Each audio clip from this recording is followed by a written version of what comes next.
Hello, welcome back to BECE Mastery, where real life lessons meet exam excellence. And here, all we do is to support you, help you solve past questions, and prepare you for your exams. Don't forget to like this particular video, share, and then subscribe to the channel so you can get more videos from us. In this particular video, all we do is to help you solve past questions. And so here we are going to look at BECE 2024, paper 2, question number 5. Now, question number 5 has to do with two parts. We have the A and then the B. The A says that in a diagram, PQR is an enlargement. Take note, enlargement of PST. PS is 4 centimeters, the line QS is 2 centimeters, and then line QR is 10 centimeters. We have to find the line ST, which is this one. Again, if the line PQ is equal to PR, we want to find the area of PQR. Good. So once the question says PQR is an enlargement of PST, it means when we extract the two triangles separately, the bigger one and the smaller one, we can say the two triangles are similar. Because anytime you enlarge a geometric figure, there is the original and then the image are always similar because we use the same scale factor to enlarge all the size. And because they are similar, then their interior angles ought to be the same or they must be in proportion. So when I extract these two triangles from the given triangle, we can say that triangle PST is similar to triangle PQR. Good. Then again, like I said, for them to be similar, the two angles here, that the two corresponding angles are the same. This and this are corresponding, they are the same. And this are corresponding, they are also the same. And another thing that makes them similar is that if I pick the side here, which corresponds to the side here, and I divide this by this, it should be the same as this divided by the corresponding side. It should be the same as the side here divided by this. And again, the result will be the scale factor that was used to enlarge it. And so since I want to find ST, I can make a statement like this, that if I pick the C side, there's 6 centimeters here, and I divide it by its corresponding side, 4 centimeters, it should be the same as picking the 10 centimeters and divided by the corresponding side, which is ST. When I do simple cross multiplication, I can have this is equal to 10 times 4. Okay, if I divide both sides by 6,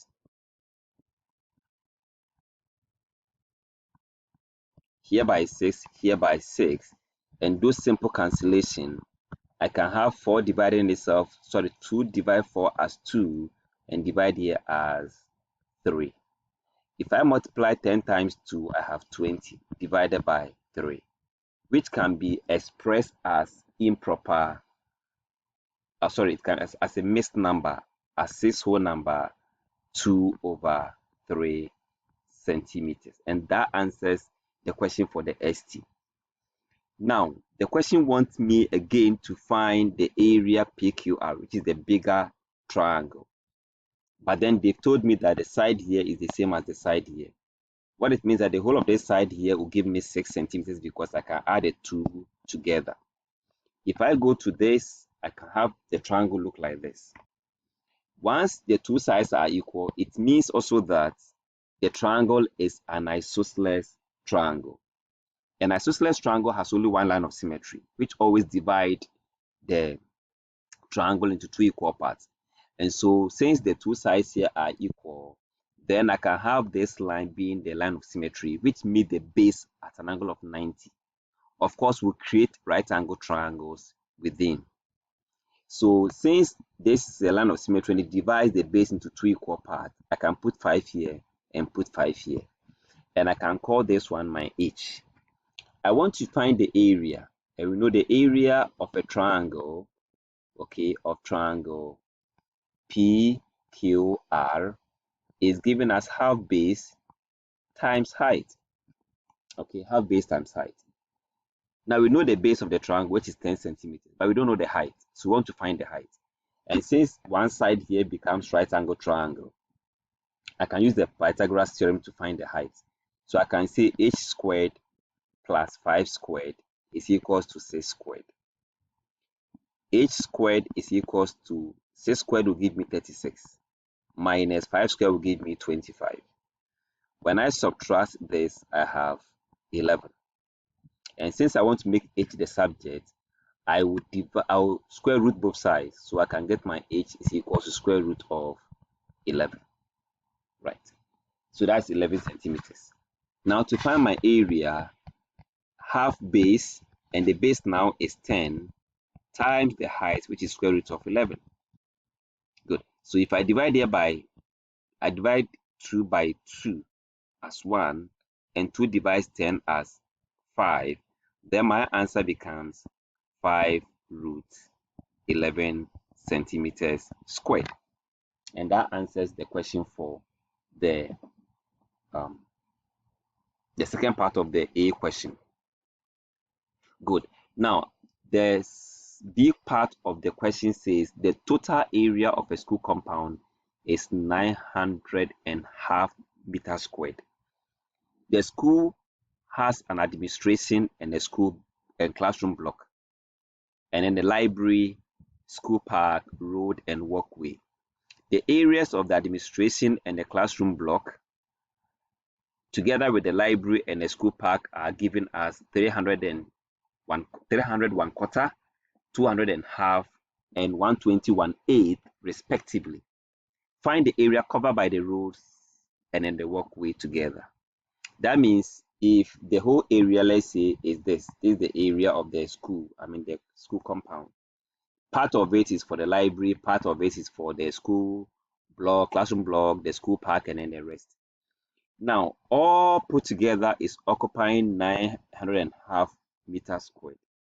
So if we have the administration, the classroom block, the library, the school park giving us these areas, okay, then if you want to know the remaining area for the roads and the walkway, all we need to do is to sum the given areas and subtract it from 900, so we can get the leftover land that is meant for the road and the walkway.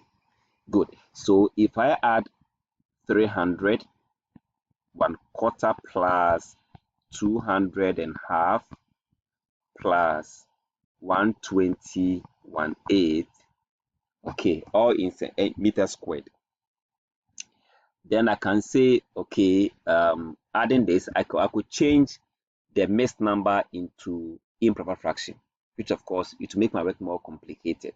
So I can look at this and factor out the whole numbers, which can give me 300 plus 200 plus 120, then plus the fractions, which is 1/4, half, and 1/8.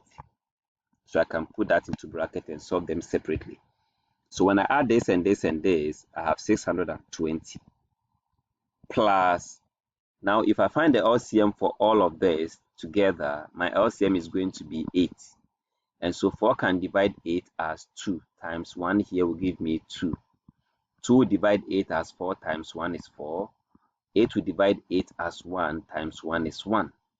And so my answer could be 620.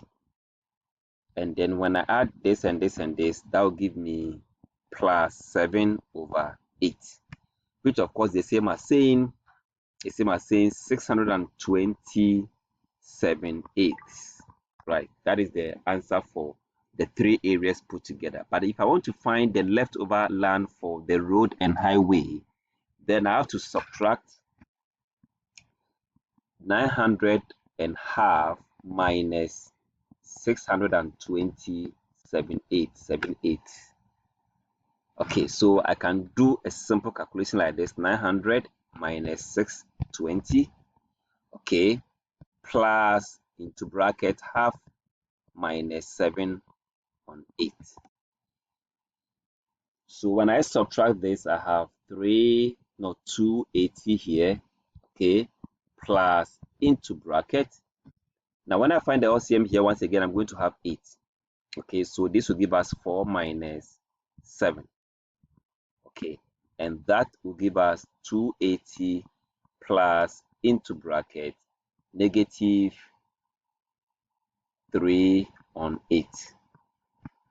Now, for me to write this one as mixed number, I need to subtract 1 from this and call it 279, then plus 1 minus 3 on 8, and then subtract that to get my mixed number wall. So when I do simple subtraction, I have 279 plus 1 minus 3 8 will give us 5 8. Of course, I can write everything here as 27958 centimeters, meters squared as the final answer to this question. Well, this is how you can answer the question number 5A and B. I'm sure this has really helped you to revise your knowledge on some of the topics we've gone through with this very question. Thanks so much for watching.